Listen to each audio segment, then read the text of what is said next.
नमस्कार शेतकरी बांधवांनो, आज आपण शेतामध्ये नैसर्गिक पद्धतीने आणि कमी खर्चात गांडूळ खत कसे तयार करायचे आहे हे पाहूया। ही पद्धत सोपी, पर्यावरणपूर्वक आणि जमिनीची सुपीकता वाढविणारी आहे। सर्वप्रथम आपल्याला शेणखत, कुजलेली पाने, पालापाचोळा आणि ओलसर माती याची गरज असेल।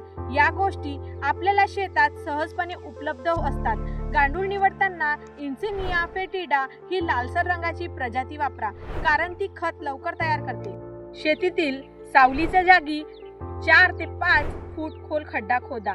खड्ड्याच्या तळाशी पालापाचोळा आणि पिकाचे अवशेष पसरवा। त्यावर शेणखताचा थर घ्या आणि प्रत्येक थराला थोडेसे पाणी शिंपडा, पण जास्त ओलसर होऊ देऊ नका। नंतर गांडूळ सोडा आणि वर कुजलेले साहित्य टाकून झाकून ठेवा। दर 15 दिवसांनी थर हलकासा परतवा। 60 ते 70 दिवसात खत तयार होईल।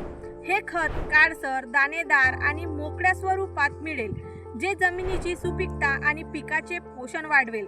म्हणूनच अशाच उपयुक्त माहितीसाठी सलाम किसान चॅनलला फॉलो करा।